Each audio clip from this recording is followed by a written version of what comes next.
Hey people, Punch here. So Nitro Kid was a game I did a video for about maybe a couple years ago, and I wanted to come back and do a revisit because I feel like that video I did wasn't good enough. It was about maybe 6 minutes long, and I didn't talk about all the characters and what goes on in the game. It's a card game. It's a Synthwave Deck Builder is what they call it. You have three different characters. You have Lee, you have Kay, and you have Jax, and they have their own special type of signature skills, abilities, and different cards you use. Every time you go into a game, let's say you start a new one, they have different security levels and progressively gets harder every time you beat the game, fighting all the different bosses and all the maybe masters that you'd go against in the Infinity Tower. So when you're going off and fighting these people, you have to go and find these areas called kid rooms that are like infusion areas that what these people are being worked on or experimented on. And when you save them, they give you an infusion, which is essentially a support or utility ability. Like it could be arsenic that gives fragility and weakness to an enemy that's etched into you. It could be something that gives you 8 titanium, which is essentially 8 block. But going and starting off in the game, you have Lee. Lee is essentially the default character in the game. You have to unlock Jax and Kay later. Jax is a boxer, and Kay is essentially somebody that does gun fu. She uses a pistol and a rifle together, but I'll get into that later. Lee is a little bit different. He's a martial artist, meaning that he does a bunch of different moves that would be like kung fu or a single punch. He can do jab, flying kick, roundhouse kick, all those different types of moves. Lee has another mechanic to where if he's able to defeat an enemy or an opponent, he's able to move freely for 0 cost with a card called Shift. And that will be for every single enemy defeated. So if you beat 3 of them at the same time, you will have 3 shifts to be able to move 3 different spaces. So it's a really nice card to have to get out of the way of things. The other thing I want to talk about is called Reignite, or cards that give you energy. This game has a bug to where if you use them cards, it says 2 energy. However, it only gives you 1, and this is for all the different characters in the game. I wish they would have fixed this before they stopped messing with the game in 2022, because that was the latest update they did anything for Nitro Kid. And though it wasn't an early access title, I still wish that developers would kind of buff up their game and make it a little bit more interesting and better, and probably add a little bit more content when it gets put out. Then again, the game is $20, but I'll talk about the price point later on in the video.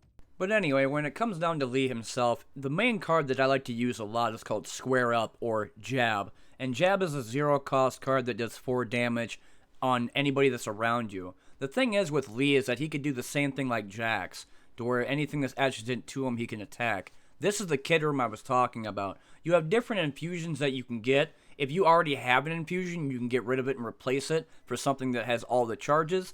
There's other events that you can go to in the roguelike elements of the game to where they give you money, upgraded cards, a more powerful card, a transformative card, or they even give you some more infusion points if you need charges that were gone later. Like, for example, if I waste through plutonium or titanium, I can get my energy back. They have elites in the game too, like the professor, the hacker, which is essentially a woman that has hatchets for hands, and she can knock you up against the wall as well as charge you. But essentially, if you beat her or any of the elites first without beating the minions, the entire thing will end and you get your card. They don't really matter, the mobs that they sent out after you. It's just mostly the elites. If they're beaten, then you're good to go. This, however, is one of the bosses in the game called the Founder, and he has a giant greatsword that swings in a giant circle.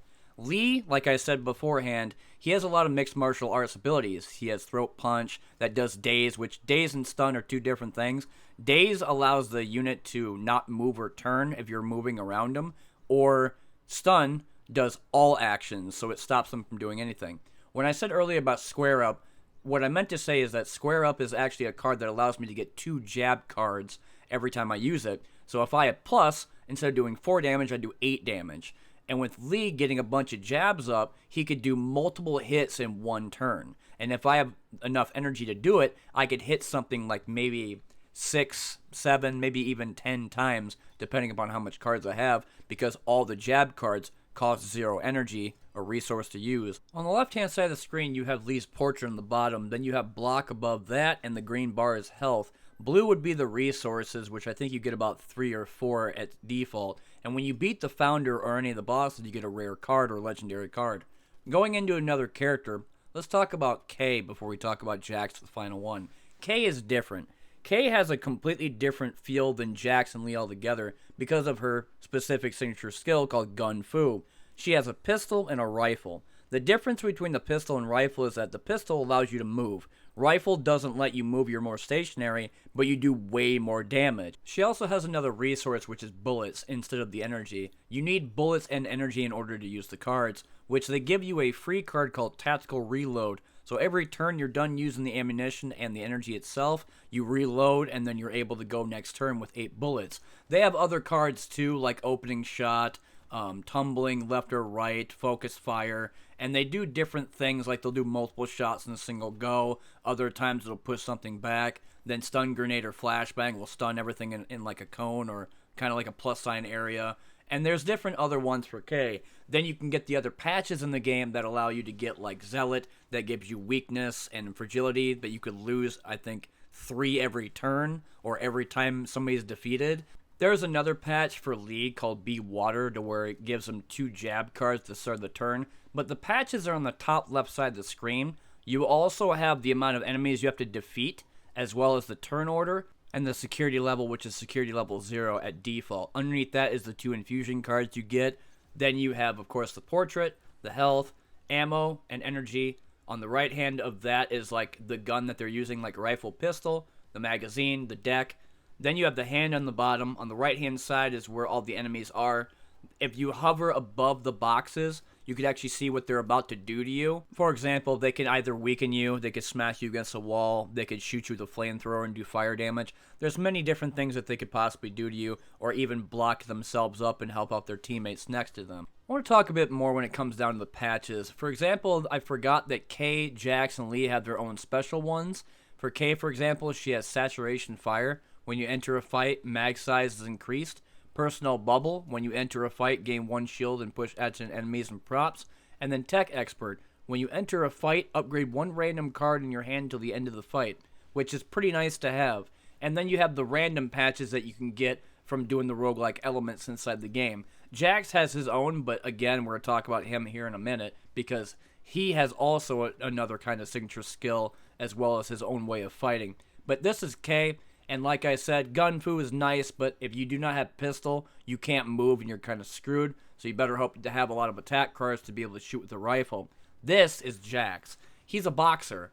And the way that Jax works is that he has something called pressure. The way pressure works is that when it says it hits, increase damage by 50% for every 3 stacks of pressure, meaning that if you have cards that do that, that it will continue to stack on that target. Say you go and fight a boss, like maybe the Founder, the Warden, or somebody else. If you have like 20 stacks of it, it does way more damage to that target rather than anybody else that has no pressure whatsoever. Another mechanic that Jax has is something called counter, and what this does is when somebody hits you, let's say these guys push me, hit me with a flamethrower, shoot me with a gun, if they're close enough to me, I will attack them automatically. Over on the left hand side where it shows his face, there's a boxing glove right next to it, and that's actually the number of counter damage I can do to somebody. There's a card with him called Galvanize. It is, if I sacrifice 4 of my HP, I can gain 6 damage. And if I have 2 Galvanize and another card called Double Time, I can go from 4 damage to maybe 20 or 25 damage because I doubled the number from using 2 Galvanize. Galvanize by themselves is 6 damage right there, plus the 4. So if that's 16, that'd be technically 32, so even beyond 2025.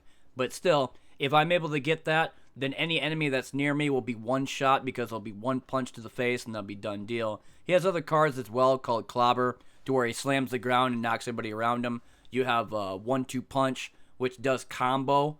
If you get high enough combo, kind of like Fights Tight Spaces with the momentum, you could actually use cards based on the combo itself, like Blitz Attack or a Jawbreaker.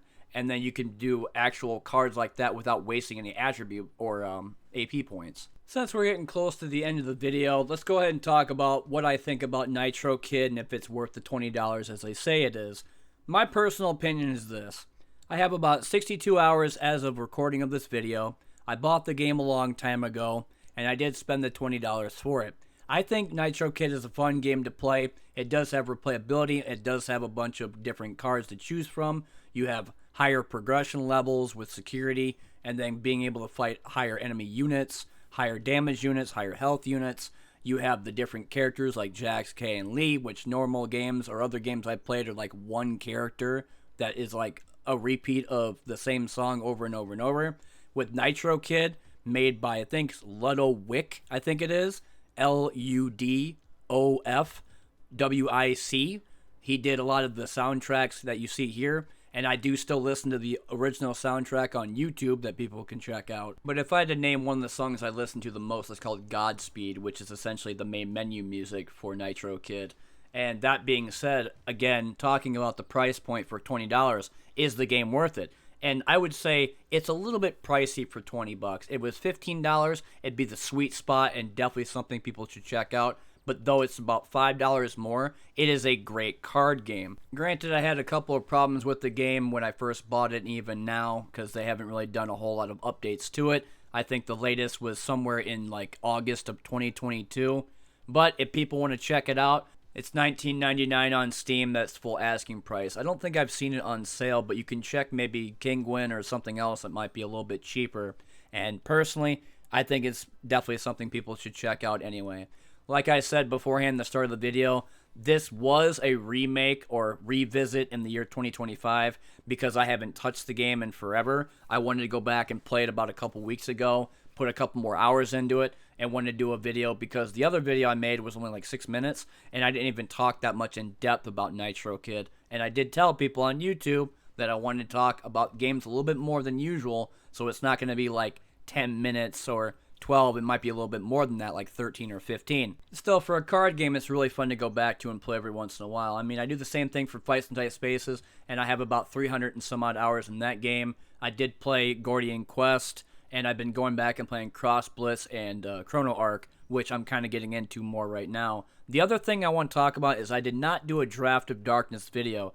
That will happen because I did not know until I looked at my directory that it wasn't there, besides the Sewer OST and all the official OST soundtracks for Draft of Darkness. That might be the next video coming up. We'll have to see. But anyway, I've been One Nut Punch, and this has been the Nitro Kid video. Thanks for watching as per usual. And if you like what you see, press that like button and that bell for notifications. I put out videos every week, and I'll see y'all later in the next one.